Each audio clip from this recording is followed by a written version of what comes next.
de la paix dans l'ensemble du pays. Mais si on nous met aux affaires, nous montrerons de quoi nous sommes capables. Il n'y a qu'à voir ce que nous avons fait à Sun City.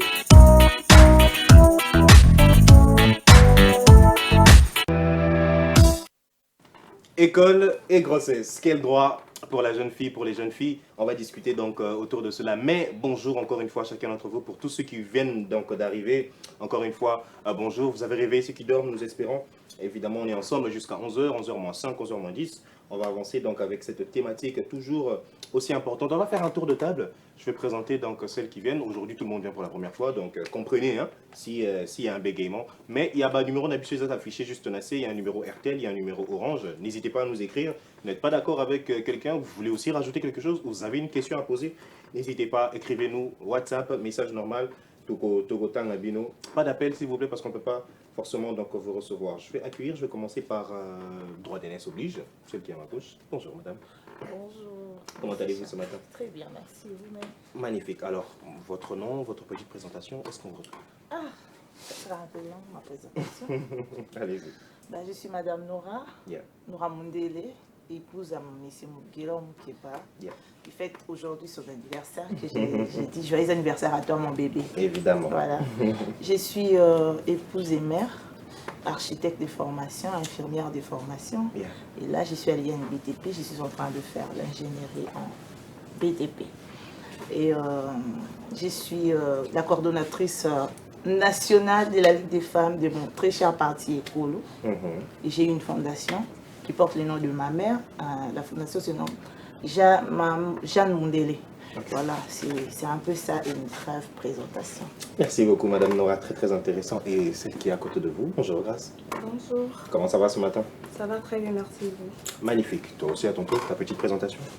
Alors, je suis Gracete Moussala, licenciée en droit public interne de l'université de Kinshasa, Yeah.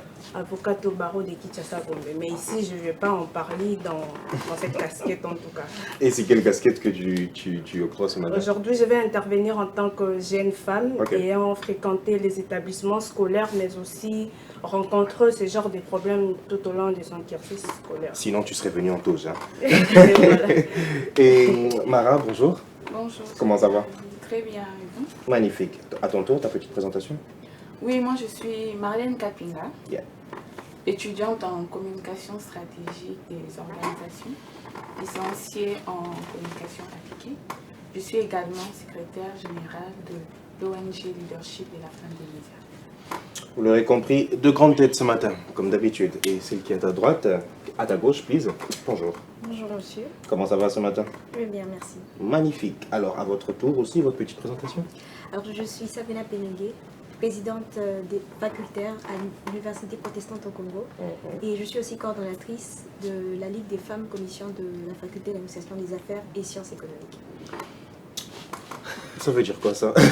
Pourquoi vous avez soupiré? Franchement, vous avez bien sélectionné ce matin. Ouais, vraiment bien sélectionné. Comme d'habitude, dans Carrefour, vous comprenez, on a toujours des profils assez atypiques, assez différents. Je vais commencer évidemment par toi, Miss. Est-ce que tu as l'impression que l'éducation sexuelle, c'est toujours un tabou au milieu des jeunes aujourd'hui, pour les jeunes qui sont primaires ou en secondaire? Oui, bien évidemment. Et pourquoi ça l'est? Parce que déjà, quand vous dites l'éducation sexuelle, c'est toujours un tabou, moi je dirais qu'elle est carrément inexistante. Ok. Parce que le peu qu'on reçoit en cours d'éducation à la vie n'est pas assis sur la sexualité, mais il est beaucoup plus assis sur la découverte du corps et de la vie même en général.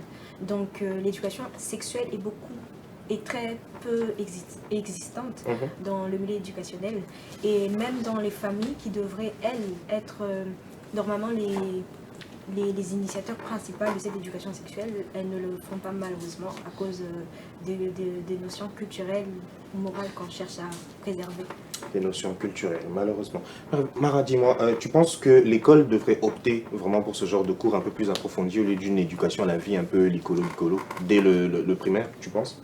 Oui, je pense que oui. Et moi je ne dirais pas que c'est inexistant. Ok. Parce que moi, dès les bas âges, on m'a vraiment éduquée sur ça. Donc je pense que ça existe, mais ce n'est pas Répandu, ok. Il faut vraiment que ce soit répandu, surtout au niveau donc, de nos écoles. Tu penses la même chose, Grâce? Ça doit vraiment être enseigné à partir des écoles primaires déjà? Alors, moi, je pense que oui, ça devrait être enseigné de l'école primaire, mais malheureusement, pour nous autres, nous n'avons pas eu cette chance. Ok. Donc, pour répondre à la question, je dirais que c'est un peu relatif, cela dépend d'une famille à une autre, mais aussi d'un établissement à un autre. Certaines familles préfèrent en parler aux enfants face à face, de le bas âge. D'autres préfèrent ne pas en parler, question que l'enfant puisse Se développer faire face à ce genre de choses, ce qui n'est pas à conseiller aux familles. Donc ça pose beaucoup de problèmes. Lorsque vous laissez l'enfant découvrir certaines choses d'eux-mêmes, c'est pas du tout intéressant en fait. Parfois, ils ne seront pas capables de faire face. Pourquoi? Parce qu'ils n'ont pas été informés. Ils n'ont pas la été connaissance de ça. informés. Évidemment, parlons à la mère ce matin. Madame Nora, comment vous jugez donc, cette éducation? Vous pensez que ça doit être donné au niveau de l'école, au niveau de la famille? Faut-il laisser les enfants s'y découvrir ou il y a quand même un certain suivi à faire par rapport à cela? Bon, moi je dirais qu'il faut faire un suivi très sévère alors. Ok. L'époque que nous avons grandi et l'époque que nous avons actuellement, c'est très différent dans toutes les sphères. Alors, il faut vraiment avoir les yeux d'abord, avoir les yeux sur les enfants. La maison, c'est là où les enfants passent beaucoup plus de temps que l'école. Donc, l'éducation sexuelle doit commencer à la maison. C'est à partir de la maison, une fois que l'enfant a l'éducation à la maison, même quand il est à l'école, il sera regardant. Même quand il est à l'église, il sera regardant. Même quand il est au milieu de gens qui influencent négativement, il sera regardant. Parce qu'il a eu une éducation. Parce qu'il a déjà une éducation de base. Laisser les enfants affronter la situation dans la rue, c'est pas du tout bon. C'est pas du tout bon parce que moi je suis le fruit de ça. Okay. Et oui, ça n'a pas été facile. Moi je n'ai pas appris les choses à la maison, je l'ai appris dans la rue. Et ce n'était pas intéressant. Par des pourparlers, évidemment, voilà. ça prive parfois aussi de beaucoup de connaissances, beaucoup de choses que tu pouvais parler avec quelqu'un de confiance. Mais tu ne trouves pas à la maison, il n'y avait que de la rigueur. Voilà, il y avait que de la rigueur. Sous prétexte de culture, chez nous, voilà, on n'en parle pas. Malheureusement. Tu ne peux pas demander ça, c'est pas à ton âge. Il ne faut pas demander ça, vraiment, tu ne peux pas entrer dans ça. Okay. Mais vraiment, l'éducation sexuelle doit commencer à la maison. Et à l'école, on doit aussi marteler. On doit marteler parce que l'école rassemble plusieurs enfants, plusieurs éducations, plusieurs cultures. Alors, si à la maison, moi j'ai une culture, comme il dit souvent, il ne faut pas se mettre les jambes écartées. Okay. Mais j'arrive à l'école, je trouve une fille se mettre comme ça. En ouvrant les choses. Voilà, directement je vais m'adapter si j'ai un esprit faible. Si j'ai un esprit faible. Yeah. Je l'ai vu chez un garçon. À la maison, l'éducation était parfaite. Okay. Mais arrivé à l'école, il y avait tellement des enfants qui venaient de la cité et tout. L'enfant a été influencé négativement et c'était très difficile de les récupérer à 19 ans. C'était très difficile. C'est à quel âge qu'il s'est laissé influencer l'enfant? Bon, il a fréquenté l'école depuis sa maternelle. Okay. Voilà. Donc pendant tout ce temps, il était influencé. Récupérer à 19 ans, c'était pas facile. Vraiment. Voilà, ça devrait commencer à la maison, à l'école, même à l'église. Yeah, surtout même ça d'ailleurs. Les sujets tabous que nous disions non, nous sommes des bantous et tout. C'était à notre époque où les enfants avaient les oreilles. Actuellement, les enfants ont les téléphones. Très intéressant ce que vous dites. On voit que le taux de grossesse au milieu des jeunes filles s'accroît au fil des années, malheureusement. Mais est-ce que tu penses qu'une meilleure éducation, comme ce que Mme Nora dit, pourrait prévenir ces grossesses ou ces grossesses arrivent parce que bon, ces jeunes filles le veulent, tout simplement? Bien évidemment, bien sûr que oui. Une meilleure éducation pourrait bien prévenir à ces obtentions de grossesse. Mais il est important, je reviens sur ce que Madame était en train de dire, qu'il n'y a pas que l'école ni la famille qui fixe l'éducation. Il y a plusieurs types d'éducation qu'on sera en train d'obtenir, mais l'école et la famille surtout fixent les bases de l'éducation. Donc ça va donner le socle des orientations que l'enfant même aura à prendre dans sa vie. Après, on rajoute à cela l'éducation que va donner la religion, donc l'éducation qu'on va recevoir soit à l'église, soit à l'école si on est dans une école conventionnée. Puis il y aura la rue qui donne une éducation diffuse, mais néanmoins si le socle a été bien placé, si l'éducation donnée en famille et en religion a été bien conçu, l'enfant peut se retrouver buté à faire des choix et il sera en train de prendre des décisions en fonction de ce qu'il a reçu comme base. Malheureusement. Étant évidemment on parle de valeurs chrétiennes, on parle de religion, Mara, je me tourne vers toi. Est-ce que tu penses que les valeurs chrétiennes, ça s'accorde un peu avec cette éducation sexuelle, ou tu penses que non, par rapport aux valeurs chrétiennes, c'est pas bon d'en parler? Comment ça? Bah, il y a En fait, beaucoup de la jeunesse Bible qui parle de tout. disent cela. Ah bon. En fait, c'est ça. C'est la responsabilité de parents Ok, d'amener les enfants à l'église. ok. Vous savez, moi, j'ai grandi dans une famille chrétienne. Mes parents sont serviteurs à l'église. Donc, on m'éduquait selon la maison et selon l'église. Moi, mon père, il ne me frappait pas. Il ne me frappe pas. Ok. Et il ne me frappait pas. Lui, si j'ai commis une bêtise, eh ben, maman va parler. Elle va même te frapper. Lui, il va t'appeler un samedi, lorsqu'il est libre, un samedi matin. Eh ben, par rapport à ce que tu as fait, il avait toujours une parole dans la Bible selon ça. Ok. Et moi, je me rappelle une fois, eh ben, la jeunesse m'a frappé avec des messages et tout. Comme tout le monde. Comme tout le monde. Il m'a appelé, il m'a fait asseoir. Il a dit on prie. Moi, je me dis, C'est quoi ces conneries? on a prié. Et puis après, il me donne un passage biblique. Il me demande de lire. Ok. J'ai lu. Tu te souviens du passage? Pas vraiment, mais Ok. ça parlait de la jeune fille que son frère avait. Qui avait été violée. Oui. Dina son ou frère. Tamar? La femme, non, Dina. Dina, Tamar La femme qui a aussi. été violée par son frère, ça c'est la fille de David. Ok. Oui, Ok. oui, la la fille de David. Oui, je me rappelle. Elle a été violée par personne. Et donc, il me dit, qu'est-ce que tu as compris par rapport à ça? Et puis, il a commencé à me parler en tant qu'homme, Ok. pas en tant que papa. Il a dit, moi, je suis un homme, j'ai été un jeune garçon. Nous, les hommes, nous cherchons ça, ça, ça, lorsque nous approchons une fille. Il y a bien sûr des hommes responsables, mais très souvent... Mais la majeure l'homme, partie... c'est- Oui, là c'est là. la vue. Donc, lorsqu'il vient vers toi, il a un objectif. Donc, par rapport à ça, tu dois te comporter comme ça. Je pense qu'il faut mettre les enfants devant leurs responsabilités. Trop fort. Lorsque vous dites à l'enfant, vous faites connaître à l'enfant que si tu fais ça, c'est ça qui va arriver, vous lui faites comprendre ça, et bien, même Dieu aussi, il dit que je mets devant toi la vie et la mort. Le Mais bien et le mal. il te conseille de choisir la vie. Bien.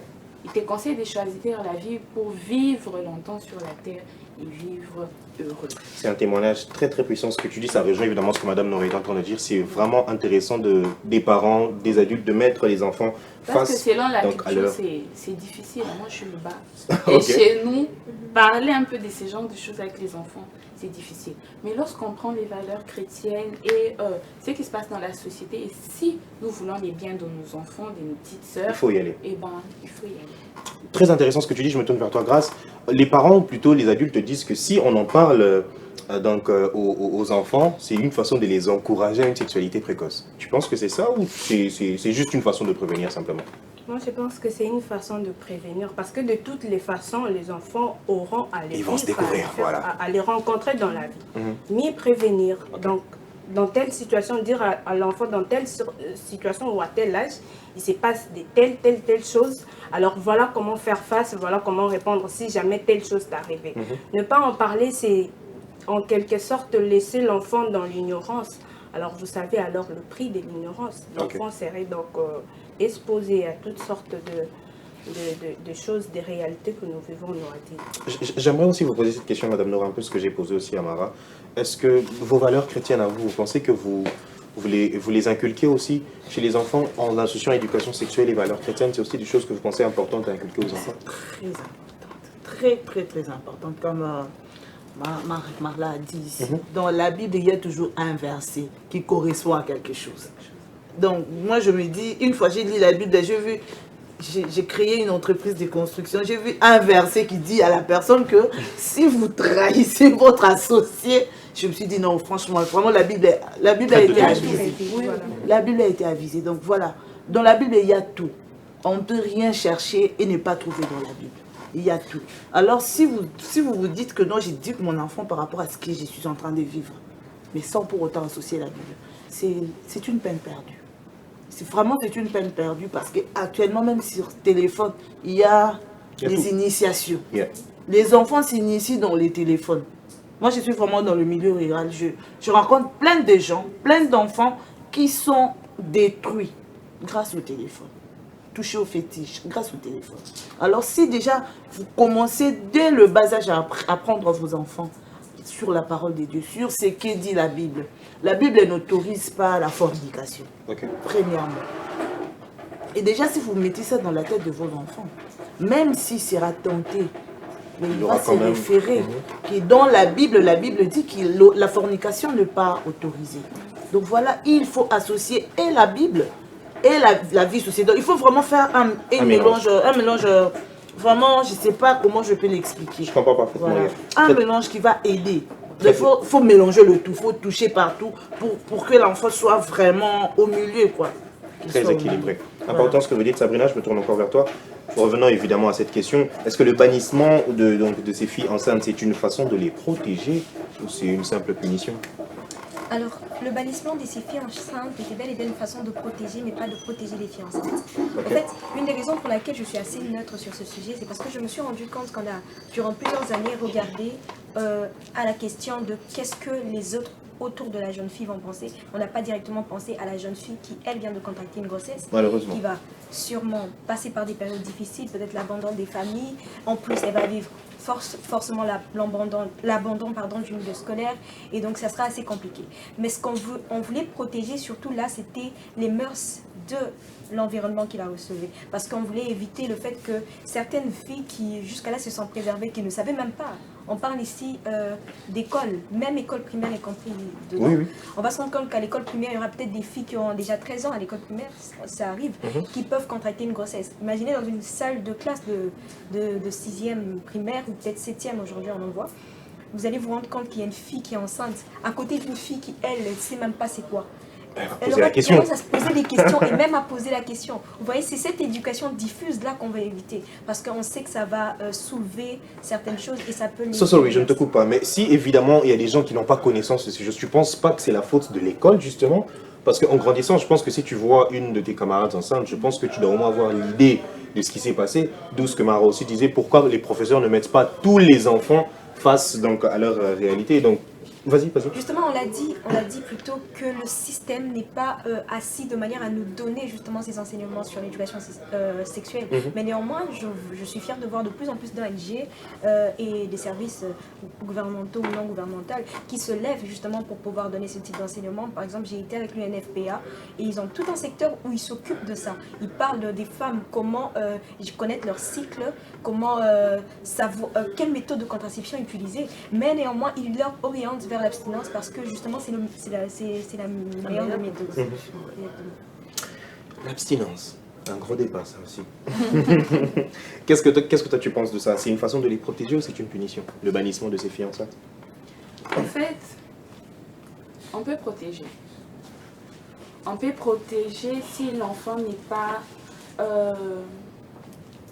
n'a pas un mental d'acier. Parce que c'est un sujet vraiment de honte. Nous sommes africains. Et nous savons ce qui se passe en milieu scolaire. Il y a harcèlement. Si je ne réponds pas bien, c'est moque de toi. À combien de fortes raisons la grossesse? Donc, on peut protéger, mais adapter l'éducation pour cet enfant-là. Donc, faire connaître déjà à ses amis. Parce que les Congolais aussi, on comprend un peu avec... la force. Donc, faire savoir aux enfants que si vous faites ça, eh bien, nous allons être sévères avec vous. Mais aussi, c'est une punition. Pourquoi? Parce que, en fait, on punit et la fille qui va devenir mère, on punit aussi l'enfant qui n'est pas encore venu au monde. Parce que exclure l'enfant de l'éducation, c'est l'enfancer. L'enfant, en fait, elle devient responsable. Lorsqu'on devient mère, on devient responsable. On devient responsable de cet enfant. Et comment la fille va être responsable de l'enfant si elle ne connaît rien, elle n'a pas appris et sa tête est vide? Les gens disent qu'elle va rentrer à la maison et dès qu'elle finit, elle pourra revenir en cours. Mais aussi, il y a des retards. En fait, aussi, ça dépend d'à quel moment elle tombe enceinte. Évidemment. Si c'est au milieu de l'année, fin d'année, elle peut continuer. Pourquoi arrêter? Parce que là aussi, ça va freiner la fille. Mais si c'est au milieu de l'année qu'on compte, on sait que là aussi, c'est faire dépenser l'argent des parents. Merci beaucoup pour ce que tu dis, même si je suis un petit peu contre ce que tu dis. Je me tourne vers toi, Grâce. Pourquoi est-ce qu'il y a cette culture répandue comme quoi une jeune fille enceinte, c'est une honte? alors qu'être enceinte, c'est une bénédiction. Voilà. Avant d'abord de répondre à cette question, j'aimerais revenir sur ce qui est donc sur le vif décision en fait. Moi, je pense que dire l'abanissement de la fille enceinte ou l'exclusion, c'est ce concept qui donne à la décision une connotation négative. Vous voyez? Moi, je pense que exclure un élève, une jeune fille enceinte, n'est pas une punition. Donc, ça vise plutôt à protéger la moralité publique dans les établissements scolaires. Prévenez que ces genres d'actions, ces genres de décisions ne soient pas suivies d'autres actions, genre vous serez puni, vous serez obligé de faire ça. On s'arrête justement à t'exclure pour protéger les autres élèves. Vous savez, à un certain âge, les enfants sont beaucoup plus influencés par de tendances extérieures plutôt que celles de l'intérieur. Moi, par exemple, j'ai eu à vivre cette histoire. Vous allez me permettre d'être aussi un tout petit peu large. J'étais dans un collège, et puis vers un moment, dans un collège, en première année CE, aujourd'hui c'est l'équivalent des 5e si je ne m'abuse pas. Alors, pour des raisons personnelles, j'étais obligée de quitter le collège pour une autre école privée. Arrivé là-bas, on va me parler d'une fille extrêmement brillante. Quand je dis une fille extrêmement brillante, cela veut dire qu'elle est brillante. Mais moi, je me disais, pourquoi tout le temps on me parle de cette fille? C'est qui elle? Une façon de me dire, je dois connaître cette fille, connaître pourquoi on parle de temps en temps d'elle. C'est là qu'on va reprendre les enseignements. Quand j'ai pris mon inscription à cette école où étudiait la fille, on va tomber dans une même promotion. Et puis je vais réaliser en réalité que la fille était brillante. Prévenez qu'à la première période, après proclamation, la fille va se retrouver avec 90% aux humanités, s'il vous plaît. 90%, moi je me retrouve avec 61, mais je me dis, c'est quoi ça? Pourquoi cet écart? Elle est dans le 90, moi dans les 60, qu'est-ce qui se passe? Et c'est là que je veux me mettre à copier le comportement de cette fille. Je vais chercher à savoir ce qu'elle fait pour obtenir le plus de points comme ça. Et là, je vais découvrir qu'à chaque fois qu'elle rentrait à la maison, elle révisait ses cours. Donc, elle n'avait pas de temps pour la distraction et tout. Moi aussi, je m'étais mis dans la même logique. Donc, quand je rentre à la maison, parfois, je ne trouve même pas à manger, je me mets à travailler. Je me mets à faire comme elle. Le matin, quand on revient à l'école, on essaye d'échanger, voir qui a réellement révisé et qui a compris les notions enseignées.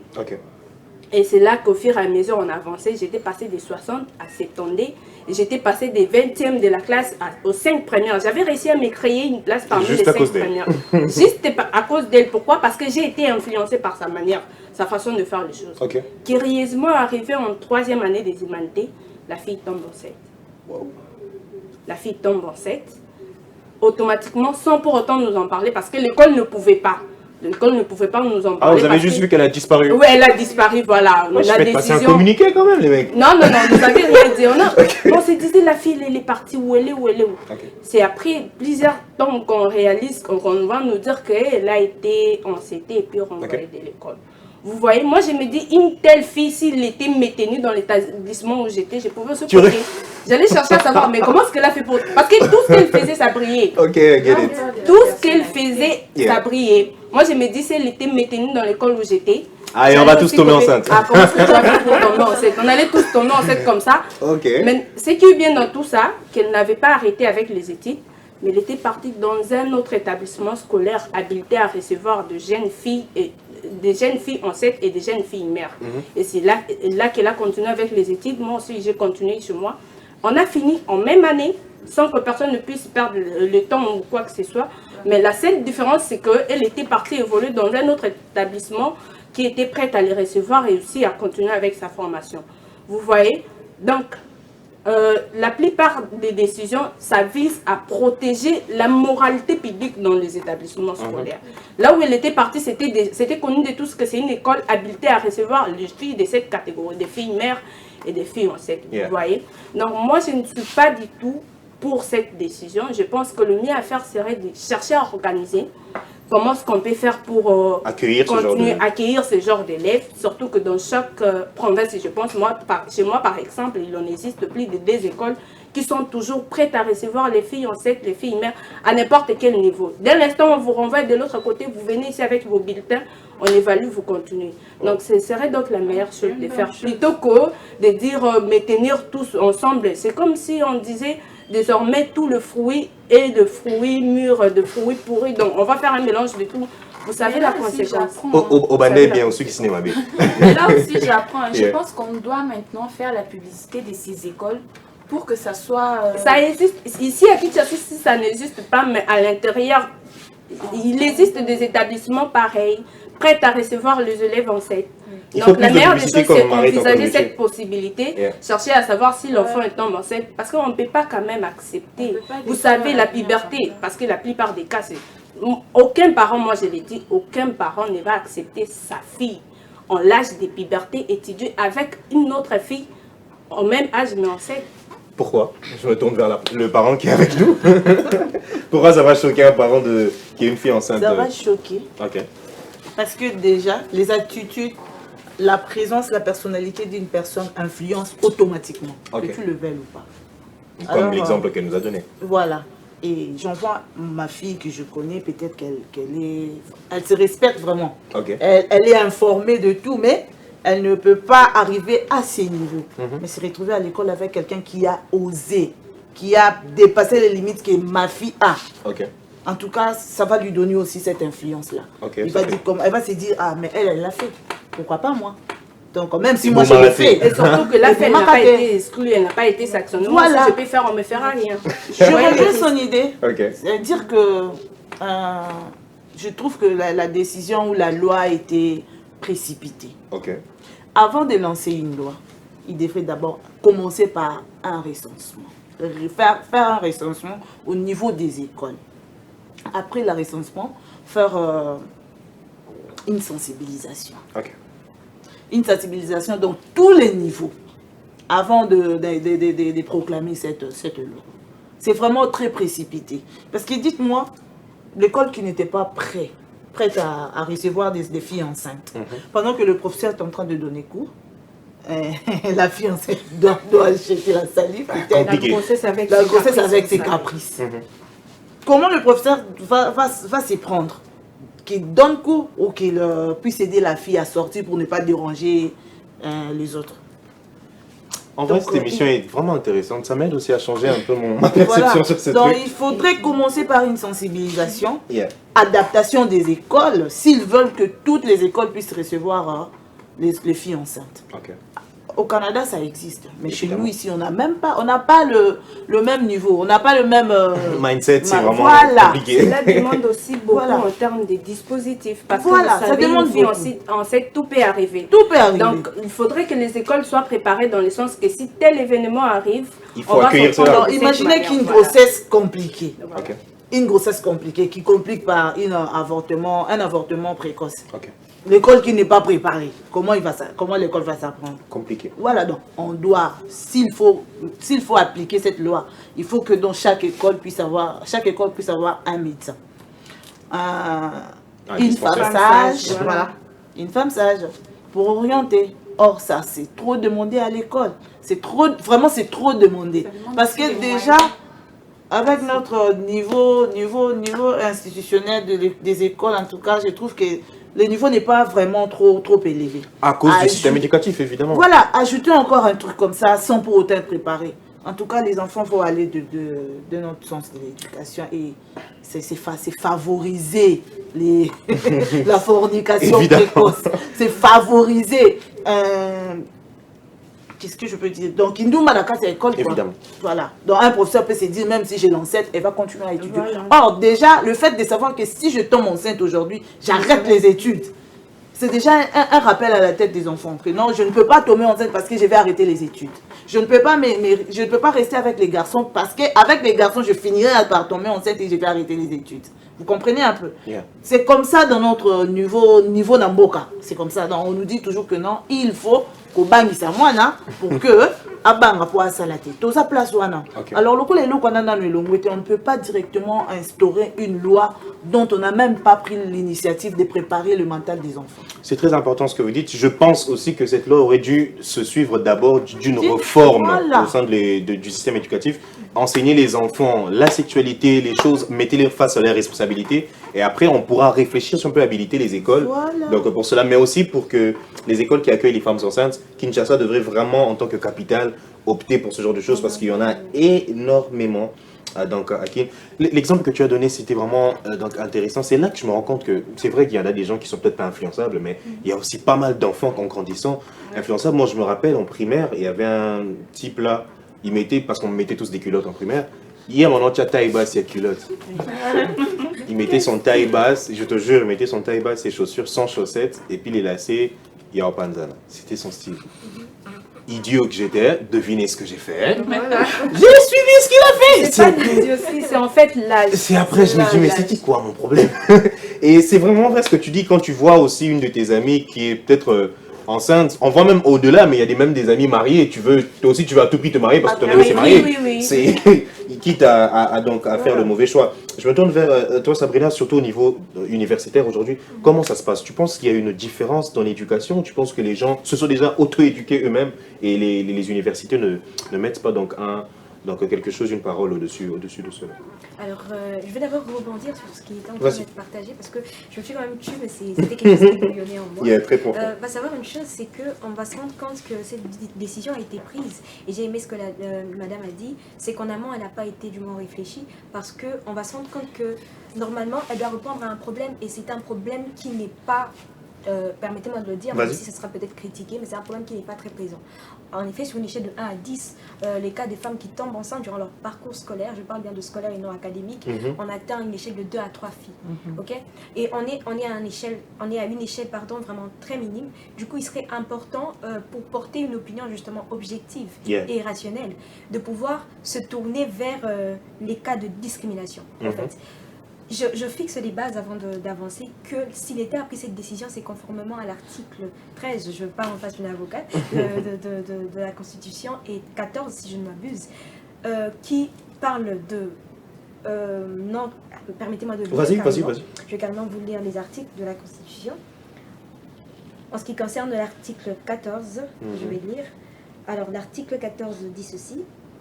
Le pouvoir public veille à l'élimination de toute forme de discrimination à l'égard de la femme et assure la protection et la promotion de ses droits.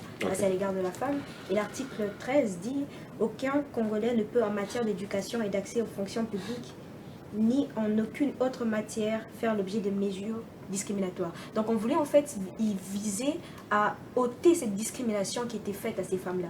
Justement, pour ôter cette discrimination, la solution n'est pas forcément de les inclure, parce que là on sera en train de rompre en fait la barrière même de la protection des mœurs. Parce que justement, l'État aussi doit s'assurer de la protection des mœurs et valeurs. Aujourd'hui, plusieurs disent sur la toile, voilà, que les morales, l'éthique, c'est lésé, mais en fait, c'est ce qui fait même un peuple.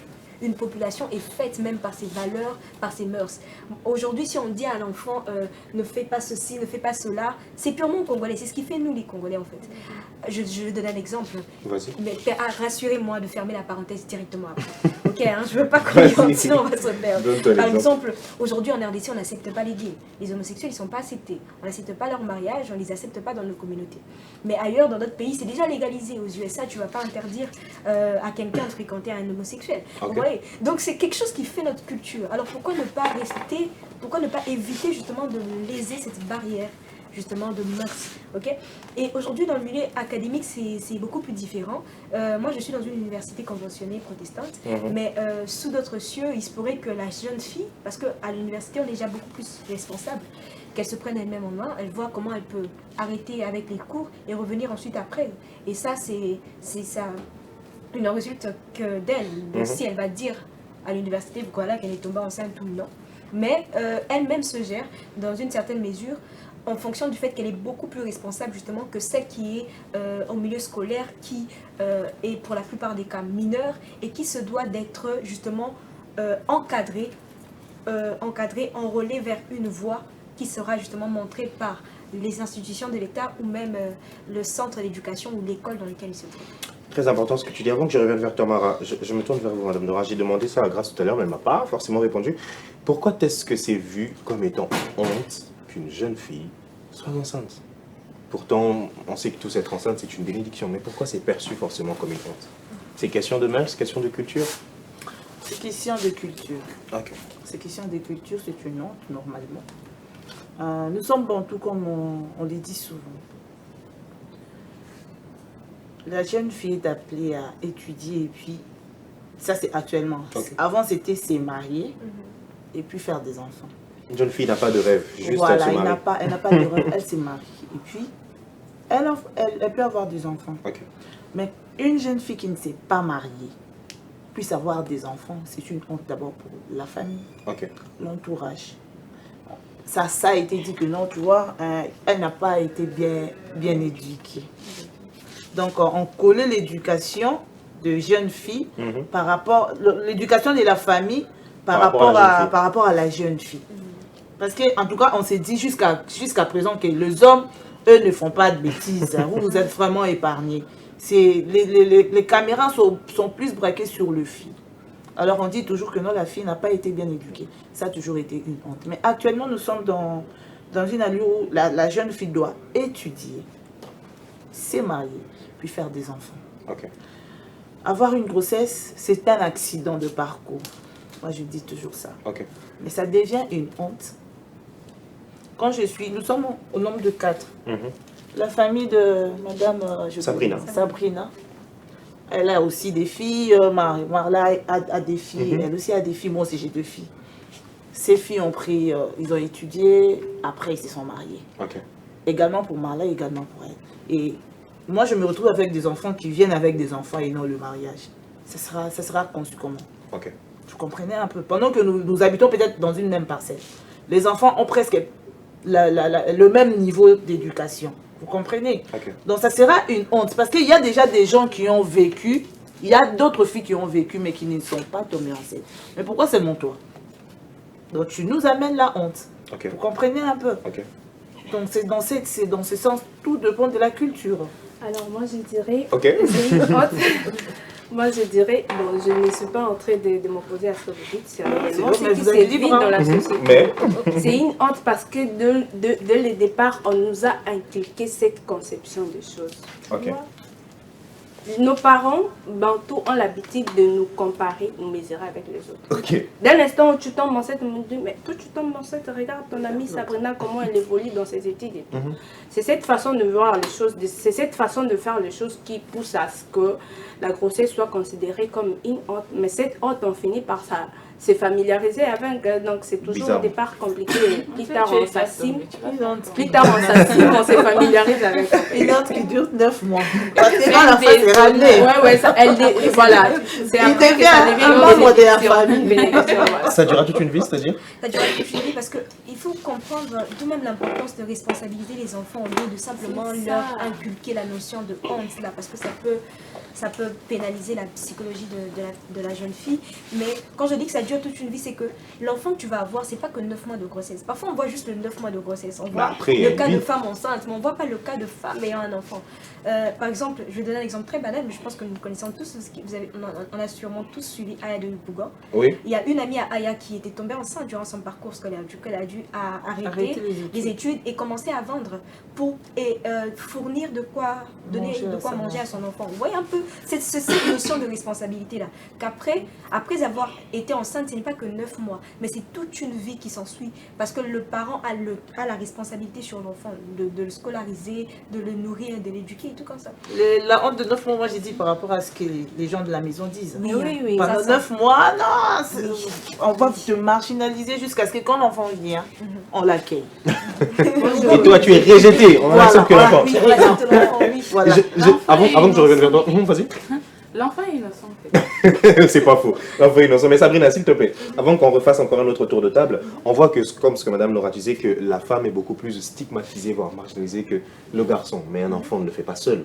Pourquoi est-ce qu'il y a toujours ce regard-là, beaucoup plus intransigeant vers la femme qu'envers le jeune homme? Tu ne penses pas que c'est quelque chose qui devait être changé? Oui, justement, c'est l'une des raisons derrière ce circulaire-là. Parce que lorsque vous lisez l'article 13 avec moi, on parle de refuser toute discrimination en ce qui concerne l'éducation. Parce qu'en fait, si la fille s'est faite engrosser par son camarade de classe, lui, il va continuer les études. Et pas la fille parce que justement, elle se retrouve avec Une bêtise. Vous voyez? Donc, c'est discriminatoire pour les jeunes filles. Et pour répondre à cette discrimination, je pense que le désir était... le désir de chacun d'entre nous, même ici, serait non pas qu'on leur accepte à l'école, dans les mêmes établissements, parce que la grossesse comprend des risques tant physiologiques que psychologique. Yeah. J'aimerais vraiment qu'on ramène les choses dans un contexte parce qu'il y a une rationalité dans ça. Il y a possibilité de fixer une décision qui ne va pas susciter des controverses telles qu'on est là maintenant. Moi, j'ouvre une parenthèse que je ferme rapidement. J'étais en appel dimanche avec quelqu'un, je lui dis mais c'est pas possible. Je suis allée poser le problème à mon père me dit Sabrina, tu sais, si toi tu étais au lycée et que j'apprenais qu'on a accepté une fille avec une grossesse, je t'enlève de là, je t'emmène ailleurs. Et même s'il faut que je t'envoie à l'étranger. Vous voyez un peu le niveau? Donc on a créé une sorte de révolte tant vers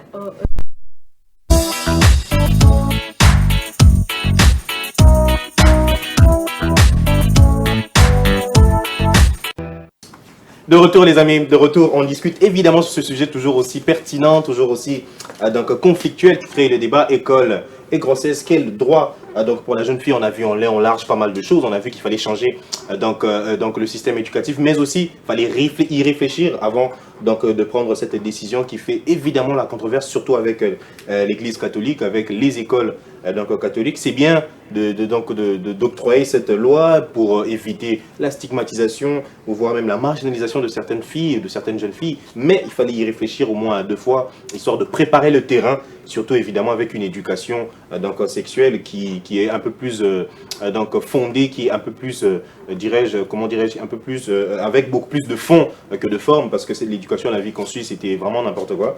Mais parce que autant vous mettez les enfants face donc à leurs responsabilités, autant les enfants donc savent avancer de la bonne façon. J'étais avec Sabrina, c'est ça? Et nous discutons donc de cette différence jeune garçon, jeune fille. Pourquoi donc le jeune garçon ne subit pas autant cette pression que la jeune fille?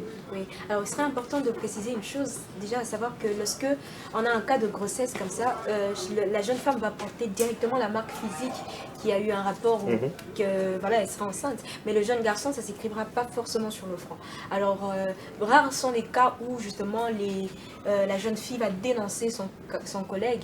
Et étant donné que l'amour scolaire est interdit dans les règlements. Ah ouais? Oui, l'amour scolaire est interdit. Mais les gens continuent de sortir ensemble. Justement, dès lors que l'établissement prendra conscience de ça, on va vous demander d'arrêter. Dernièrement, même l'UCC a eu à demander à ce que toutes personnes qui sont en couple à l'université rompent leur C'est relation. l'université quand Oui, même. non, c'est ça qui est un règlement. Parce que c'est possible. oui, ils sont conventionnés catholiques. On ferme rapidement la parenthèse. Je ne veux pas faire une pub négative, je suis du PC. Alors, donc, comme j'étais en train de dire, c'est que chez les jeunes garçons, c'est souvent rare qu'on revienne même, qu'on remonte même à lui, à moins que la fille décide de dénoncer et que les parents fassent une pression telle qu'on sera en train d'exclure le jeune garçon. Mais maintenant, il faut savoir une chose qui est importante de préciser, c'est que très souvent, ces grossesses-là portées par des filles mineures sont même les fruits des viols faits sur mineurs. C'est important aussi de préciser ça, parce que la plupart des auteurs de ces grossesses-là peuvent même s'avérer être les professeurs qui enseignent au sein des établissements. Vous voyez. Et donc, relever la question de pourquoi la sanction n'est pas faite aussi aux hommes, ça résolve d'une longue procédure. Donc, imaginez déjà, il n'y a pas la loi, il y a des viols qui se passent au niveau scolaire. Et qui est la loi? Exactement. Qui est la loi? Ça sera comment? Donc on aura 20 élèves dans une même salle de classe enceintes. C'est compliqué. C'est compliqué. Sabrina a soulevé quelque chose d'important. Là, je reviens un peu vers toi, Mara. C'est vrai que cette loi est... Enfin, disons, ça n'a vraiment pas été réfléchi parce qu'il n'y a pas de précision forcément. Surtout que si une grossesse déboule d'un abus sexuel, voire d'un viol, comment est-ce qu'on traite ça? On traite ça de la même façon qu'une grossesse négligeable, parce que si c'était pas ta faute, bah c'est pas ta faute. Mais tu dois quand même être exclu, c'est quand même, psychologiquement c'est dur. Déjà, la personne violée, psychologiquement, c'est déjà difficile. Okay. La personne souvent est traumatisée, et lorsqu'on est traumatisé, vous savez, on ne s'exprime pas directement et tout. Mais souvent, si ce n'est pas les viols, on peut dire à l'intérieur du pays, des provinces. Mais ici à Kinshasa, en tout cas les filles là, elles sont conscientes. La majeure partie. Oui, elles sont conscientes. Parce que moi j'ai été lycéenne. Il y a des histoires. Can I go? Comme quelles histoires, madame? Il y a des histoires. Elles te racontent des choses. Mais je t'ai dit, mais tu apprends là et tu es... Je sais pas. Mais en fait, c'est la personnalité aussi. Et c'est déjà, moi j'ai dit toujours, la maison a une très grande responsabilité. Donc la famille, une très grande responsabilité. Puis l'église. Il y a des églises où on y parle, il y a la jeunesse, mais on n'y parle même pas des sujets tabous comme ça, comme la sexualité. C'est pourquoi je ne vais plus à l'église. Je blague. J'étais prête à sortir ma Bible. On ne parle pas de ces genres des choses. Moi, en fait, je sais qu'il y a des talk shows comme ça dans notre église où on parle, on débat, on fait des débats sur ça. En fait, c'est important. Et lorsque l'enfant arrive à l'école, moi j'ai des amis, lorsque madame l'avocate parlait, elle disait que ouais, tu seras influencé. Tu seras influencé, il y a certaines personnes qui, je ne vais pas généraliser mon cas, il y a des personnes qui n'ont pas une forte personnalité. Et il y a également aussi des personnes qui ont une forte personnalité. Et puis, la grossesse n'est pas une maladie complète. Avant que je revienne vers toi, madame la plaidoyer. Grâce, dis-moi, comment on protège maintenant cette jeune fille-là, au-delà du fait d'avoir des institutions qui prônent donc, les jeunes filles enceintes, mais comment on les protège? Tout à l'heure, déjà, toi, tu disais que c'était pas, cette loi n'avait pas été faite pour discrimination. Pourquoi tu étais dans cette optique-là? J'avais quelque chose à dire. Voilà. Je voulais d'abord revenir sur ce qui a été dit de notre côté. Déjà, vous savez, la loi veut à ce que les enfants mineurs, ça veut dire âgés de moins de 18 ans, ne sont pas consentants. Ça veut dire quoi? Toutes les décisions qu'elles prennent sont censées ne pas être consenties. Ça veut dire l'enfant ne réfléchit pas. La loi a voulu à ce que ça soit comme ça. Ça, c'est selon la loi. Oui. Parce que dans la vérité, c'est ça. C'est pour ça même qu'on dit que le rapport sexuel qui intervient, le rapport sexuel entre enfants est considéré comme viol. Pourquoi? Parce que son consentement, ça n'était pas. Même si vous mais ils sont entre enfants, madame? S'il vous plaît. Non, s'il vous plaît. Ok, vas-y. C'est là même que je vais revenir sur la question de viol entre enfants. C'est là même que je voulais revenir sur la question de viol entre enfants, comment le résoudre. En fait, dire que les enfants, pour la plupart des cas, les jeunes filles qui tombent enceintes sont consentantes, là, on dit non. Non, en fait, je n'ai pas fini mon idée. Oui, vas-y, Alice. Elles sont conscientes de ce qu'elles font, mais devant la loi, elle est innocente. Elles sont protégées. C'est un viol. Et c'est surtout un viol si, en fait, ma mère, elle a fait le droit. Par rapport au témoignage que j'avais donné au début, là, elle avait dit que déjà des messages comme ça, quelqu'un qui t'envoie déjà un je t'aime, c'est l'harcèlement. Et ça se paye. Genre devant les tribunaux. À condition que ça se répète, c'est pas... Oui, c'est ça. Mais les je t'aime que tu as de ton copain, c'est chaque jour, non? Ok, vas-y. C'est chaque jour. Termine pas, comme ça elle va répondre. Donc, on dédommage. Ouais, c'est ce que je voulais dire. Dédommager. C'est ça, non, madame? Surtout si elle est mineure. Oui. Donc, maintenant, si il est déjà majeur, là, c'est un viol. Mais lorsqu'on disait que voilà, l'homme n'est pas puni et tout, c'est un viol. C'est pourquoi j'ai dit au début que la fille est consciente. À l'intérieur, on peut dire que c'est des viols parce que, vous voyez, les filles de Kinshasa, elles n'ont pas l'information. Les filles de Kinshasa sont plus ouvertes que les filles de l'intérieur. Et puis les filles de l'intérieur, elles sont un peu timides, donc on peut t'efforcer, viens ici. Et tout. Voilà. Je ne veux plus revenir sur les débats en fait. En fait, je voulais dire ceci. Je ne sais pas chez vous, mais chez moi, la plupart des cas, on punit, si les deux fréquentent le même établissement, on les punit les deux. On le punit les deux. Je ne vois pas à quel niveau vous parlez de la discrimination parce que de toutes les façons, comme je l'ai dit au départ, ce n'est pas une sanction pour dire que non, cette sanction, pourquoi seulement à telle, non, autre, non. Ce n'est pas une sanction, c'est une mesure conservatoire. Elle vise à protéger la moralité sur l'établissement scolaire. Donc, il n'y a même pas lieu de dire que cette décision, cette circulaire a été tirée pour favoriser, maintenir, éviter la discrimination, non. Non. Alors, la question que vous m'avez posée, c'était encore... C'est d'abord important ce que tu dis, c'est par rapport à la discrimination. Laisse madame la plaidoirie te répondre, puis je vais te reposer la question. Puis elle dit que ce n'est pas forcément une stigmatisation. Qu'est-ce que tu dis par rapport à ça? Elle n'a pas dit que ce n'était pas forcément, elle a dit que ce n'est pas du tout contre-discriminatif. Savons déjà que c'est une circulaire, on ne parle pas ici de loi, c'est une circulaire à notation informative qui vise justement à s'appuyer sur ces deux articles que j'ai énumérés plus haut. Je pense que vous êtes avocat, vous savez de quoi il s'agit. Donc les articles disaient ceci, qu'on doit éviter toute discrimination en termes d'éducation.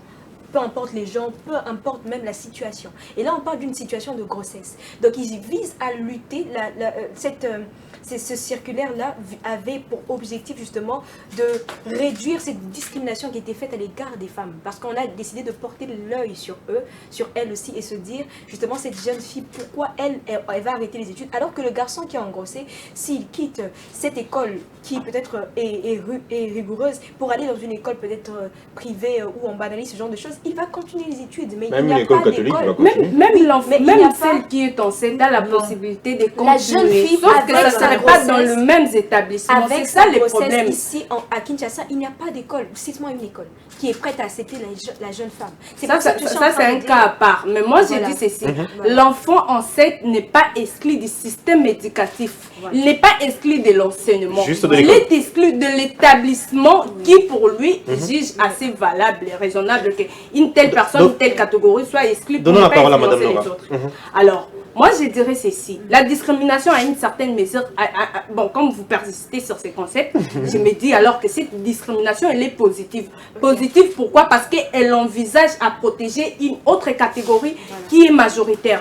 Vous voyez? C'est à ce niveau que je dis que je ne vois pas la discrimination. Fonder une telle décision sur les dispositions des articles 13, je citerai même 43, 45, suivant de la Constitution, c'est passer autre, c'est prendre la décision, mais pas dans les contextes. Même si vous lisez la Constitution, l'exposé des motifs et toutes les lois qui parlent de la discrimination, vous allez comprendre que la discrimination, elle est dangereuse lorsqu'elle vise à exclure une catégorie de personnes en fonction de leur opinion politique, en fonction de leur opinion religieuse, de leur statut physique, des personnes handicapées et autres. Mais dans ce sens, ce serait quand même,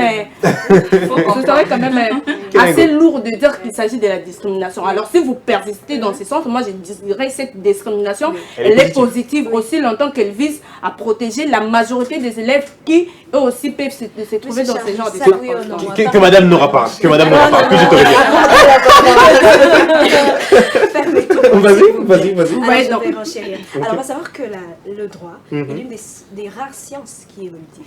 Le droit, à l'époque, en 2001 par exemple, il y avait certaines lois qui n'y avaient pas. Parce que justement, le droit, la loi, ça évolue. Elle est modifiée avec le temps. Au fait, ils se sont rendus compte que justement, cette notion de discrimination ne touchait pas les cas de grossesse. Parce que justement, ça fait partie justement des sujets qui font en sorte qu'on exclut quelqu'un du système éducatif. À savoir que certains établissements même ne récupèrent pas ces jeunes filles, sachant qu'ils ont eu une grossesse. Il faut vraiment qu'elles terminent. Et même, elles sont obligées de refaire autodidacte. Aujourd'hui, je connais beaucoup de mères autour de moi qui n'ont pas étudié entièrement leur cursus scolaire. Pourquoi? Parce qu'elles sont tombées enceintes, l'école n'a pas pu la reprendre. Donc elle a sauté la 4e, elle n'a pas fait la 4e, elle n'a pas fait la 5e. Elle est directement venue refaire l'autodidacte pour pouvoir justement avoir un diplôme et faire l'université. Voilà pourquoi je finis par dire ceci. Qu'elle termine, Je finis par dire ceci. C'était une mesure discriminatoire parce que la loi dit qu'on interdit toute forme d'exclusion du système éducatif. Donc tout le monde a droit à l'éducation ici en République démocratique du Congo. On avait cité les normes, on avait cité les choses qui peuvent susciter une discrimination, on avait cité les cultures, on avait cité la politique, mais on n'avait pas parlé de la grossesse. Des cas de grossesse qui est un cas rare mais assez fréquent de nos jours. On va se rendre compte que la loi a évolué. Nous sommes dans une ère où il y a peut-être 2 à 3 filles enceintes dans une salle de classe par an dans une école. Vous allez vous rendre compte que, étant donné que la loi ne touchait pas leur point de vue, elles étaient discriminées. Et maintenant la loi vise une inclusion, une politique d'égalité et d'équité faite entre les hommes et les femmes. Que madame n'aura pas, please. Voilà. C'est trop fort. J'ai senti et j'ai appris aussi. Parce que moi, j'ai compris depuis un temps, une femme, une jeune fille qui a déjà un enfant, n'est pas acceptée aux établissements, sauf si elle fait l'autodidacte. Ok. Ça, vraiment, moi, je le vis, c'est fréquent. Cette loi, vraiment, je rejoins Madame Sabrina. Donc, elle est discriminatoire. Ok. Vous comprenez. Ça catégorise beaucoup plus la jeune fille. Parce que dis-moi, un homme qui a engrossé, pour savoir qu'il a engrossé, il faut qu'il parle. Mais à une jeune fille, même après avoir fait un enfant, il y a des séquelles qui restent. Okay. Donc moi je trouve que la loi vise beaucoup plus la fille que le garçon.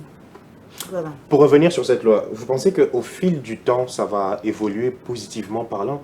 ou il faudrait vraiment, mais alors qu'on change aussi 2-3 autres choses après? Mais après, c'est quoi vos propositions justement en plus de cette loi? Ma proposition, avant d'abord d'appliquer la loi, il faut qu'il y ait une sensibilisation, il faut qu'il y ait une adaptation des écoles, il faut qu'il y ait une information, une formation, même de personnel.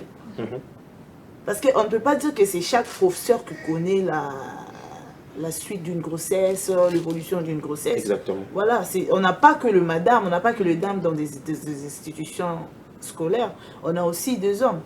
Donc dites-moi une fille qui fait une perte de os devant d'abord les élèves, ça sert à quoi? Devant son professeur, ça sert à quoi? Ça donnera quoi? Est-ce que cette fille aura encore le courage de revenir après avoir mis au monde dans cette école? Je ne pense pas. Déjà, une fille avoir des règles dans la salle de classe, c'est déjà un problème. Ça frustre la jeune fille. Ce qui est stupide aussi, parce que c'est un phénomène naturel, il n'y a pas à avoir honte de normalement. Mais déjà, le fait de voir le sang sur le banc, ça frustre. Je suis une femme, je vous dis ça en connaissance de cause. Ça frustre. Alors, une fille, pendant qu'elle est enceinte dans la salle de classe, c'est vraiment... Moi, je ne suis pas pour cette loi. On va faire un tour de table. On est à la fin, mesdames. On va faire, oui. Le temps passe énormément. On va faire un tour de table, évidemment. On n'a pas encore... On n'a rien dit jusque-là. On va faire un tour de table et je vous pose aussi la même question que j'ai posée à madame. Comment cette loi, vous pensez que cette loi va évoluer positivement au fil du temps, mais aussi au-delà du fait de cette loi, qu'est-ce que vous proposez donc tout autour pour que cette loi soit, disons, complète, pour qu'il n'y ait pas autant de débats? Évidemment, on va commencer par toi, Grâce, puis on va aller avec les autres. Elle arrange son avis. Voilà. Elle ne manque que la touche. Même la fille. J'ai perdu la fille. Moi, je dirais ceci. L'éducation de la jeune fille n'est pas une formalité à remplir, mais un processus à suivre avec beaucoup d'exigences. Les enseignements, vous savez, la scolarité a beaucoup d'exigences. Pour faire face, il faudrait être apte. Qui dit apte, ça veut dire remplir certaines conditions pour y parvenir. Maintenir, je vais vous montrer une image. Vas-y. Je pense que vous avez vu ça certainement sur les réseaux sociaux. Oui, on l'a vu. Quelle ambiance voulez-vous créer dans une telle salle de classe? Des pleurs de bébé, c'est sûr. Imaginez, parce qu'ici on ne dit pas qu'une salle ou des trois, non. Donc si on tombe dans une salle de classe où il y a 10 filles qui tombent enceintes, tous seront scolarisés. Quelle ambiance, quel environnement voulez-vous créer? Seront-elles concentrées? Non, mais voilà, la classe, vous vous dérangez, non, ma classe. La grossesse avec ses caprices, vous savez. Une femme enceinte doit profiter de son sommeil. Donc, à un certain moment, si elle a un besoin, elle doit l'exprimer au professeur en interrompant avec les enseignements pour dire allez d'abord chercher pour elle tel fruit. Elle veut tel fruit. Et comme ça va se passer. Vous voyez? Voilà pourquoi j'ai dit la scolarité n'est pas une formalité à remplir. Voilà pourquoi je suggère ceci. À Kinshasa, comme vous avez dit qu'il n'y a pas d'école prête à recevoir le fille enceinte, de préférence le disposer, question que partout où elles seront, qu'elles se sentent dans un environnement qui leur convienne. Comme ça, on pourrait même organiser des temps de pause, 30 minutes pour les sommeils, couchez, vous dormez, vous profitez de votre temps, prenez les fruits et autres. Vous voyez, moi je ne suis pas contre la décision elle est bonne, sauf que je suis contre le fait de dire que le D et les filles enceintes et les filles non enceintes fréquenteront ensemble. Je vois pas comment que ça va se passer, comment que ça va se faire. Alors pour maintenir la rigueur dans l'enseignement, pour maintenir les exigences de la scolarité, des préférences, les départager. Celles enceintes poursuivent leurs enseignements dans un autre établissement, celles qui ne sont pas enceintes poursuivent leurs enseignements dans un autre établissement. Question de créer une disparité qui en soi n'est pas négative. Tout ça peut être toujours le même établissement, peut-être des salles différentes. Voilà, même des salles différentes, ça peut être. Réservées pour elle, évidemment. Merci beaucoup, Grâce. Qu'est-ce que tu dis, Mara? Oui, en fait, c'est un sujet sensible, complexe, mais surtout un sujet important. Donc, pour moi, la femme doit toujours étudier. La fille, elle doit toujours étudier. C'est un droit fondamental, on ne va pas changer ça. Mais il faut adapter. Il faut adapter. Donc, je propose, comme l'État, je ne pense même pas qu'il faut faire ça maintenant, parce que ça là, c'est un autre débat. Mais nous allons demander aux activistes, madame, moi, et tant d'autres, Ça Ils commence. travaillent Ah ouais. La discrimination commence déjà ici. Ça commence. J'avais oublié Yeah. de faire entrer ces genres de sujets dans nos ONG et chercher des formations pour ces femmes-là. Si elles ne sont pas acceptées à l'école, eh ben, au moins dans des ONG, ça commence à devenir un peu viral.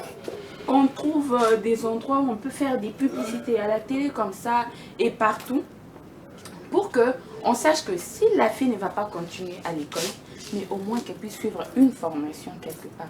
C'est très important. Et on parlait des valeurs africaines parce que tomber enceinte, moi je ne conseille pas. Parce que je suis chrétienne et je suis africaine, je ne conseille pas et je garde toujours ça comme un des honneurs. Et donc, malgré ça, moi je défends pour l'éducation. Mais pour la vie de chaque jour comme ça, je ne défends pas. Donc je disais que la sagesse africaine dit que l'humain passe avant la faute. C'est pas parce qu'elle a commis cette faute que madame a dit que c'est l'accident, même si ce n'est pas l'accident. Des parcours. Donc, ce n'est pas à cause de la faute qu'on va exclure l'enfant. Surtout que, comme je disais au début, on va sacrifier l'avenir de la fille d'abord et puis l'avenir de l'enfant qui va venir. Parce que la fille d'abord, elle va rester dépendante de ses parents toute sa vie. Ça, c'est une question.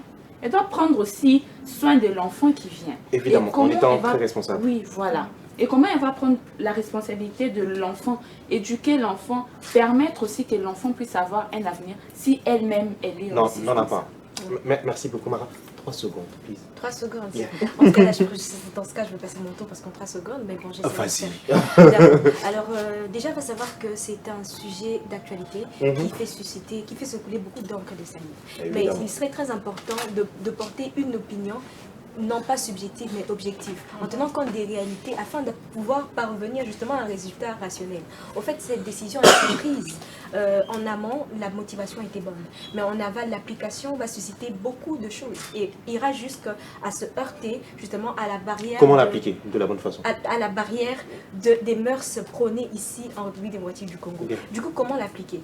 Premièrement, je suis d'accord avec l'idée de la dame, disons, créer des institutions à part propre à elle. Pourquoi pas? À cause notamment des modifications physiologiques qui ne vont ni s'adapter aux bancs de l'école, ni aux uniformes de l'école, ni même aux horaires faits par ces écoles-là. Donc si on peut trouver un système éducatif propre à elles pour justement leur prendre en considération, parce que l'objectif c'est quoi? L'objectif de cette circulaire, c'est de ne pas les discriminer. L'objectif c'est de les inclure afin qu'elles aient droit à l'éducation. Ce qu'on crie haut et fort, c'est le droit et l'accès à l'éducation. Or, elles peuvent avoir l'accès à l'éducation, pas forcément dans ces écoles-là. Donc, n'allons pas à démoraliser le banc de l'école, n'allons pas à désacraliser les institutions conventionnées, catholiques, protestantes ou que sais-je encore, en leur demandant d'accepter les jeunes filles mères, tout en sachant que ça peut jouer sur la morale des autres.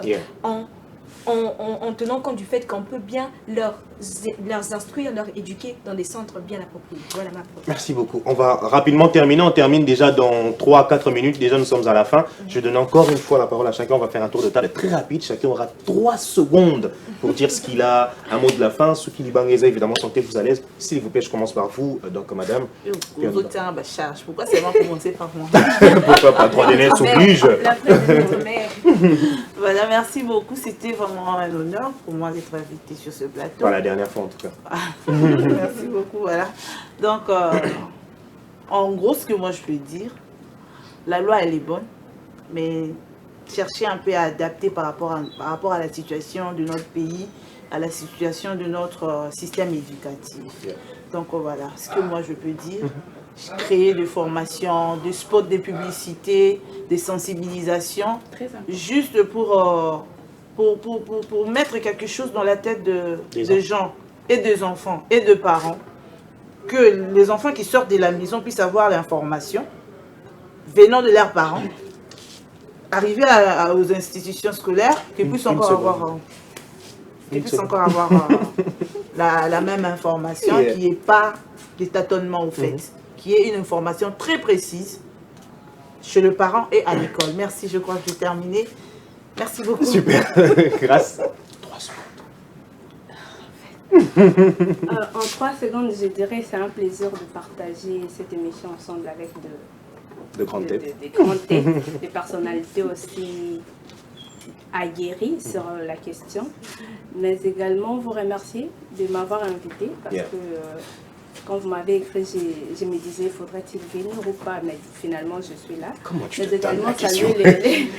saluer tous ceux qui nous ont suivis. Regarde. Voilà, c'est un peu ça. Mais je vais mettre j'aurais voulu à ce que de telles questions soient associées avec la question liée à l'avortement. Parce que bien avant la prise de cette décision, j'ai été appelée par quelqu'un qui m'avait écrit, mais Madame Grace, comment tu vas, ça va bien?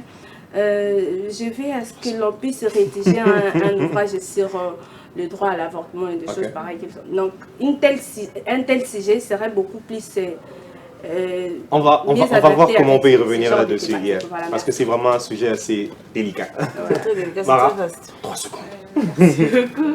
Et donc, en tant que secrétaire générale de l'ONG, je pense que je vais parler de notre forum qui va s'organiser ces 27 et ces 28 août. Je vous invite. Ok. Bon, c'est pour les familles, exceptionnellement. Ok. Je vous invite aussi. Merci. Donc, c'est un forum qui va mettre en vue les femmes maraîchères et toutes les femmes aussi. Donc, il y aura des leaders, femmes instruites et femmes maraîchères. Donc, je salue toute ma famille, mes parents, ma mère, Mélanie Chimbou, et des gros bisous à mes amis. Et les femmes, bisous. Merci beaucoup, Mara. On termine avec toi, Sabrina.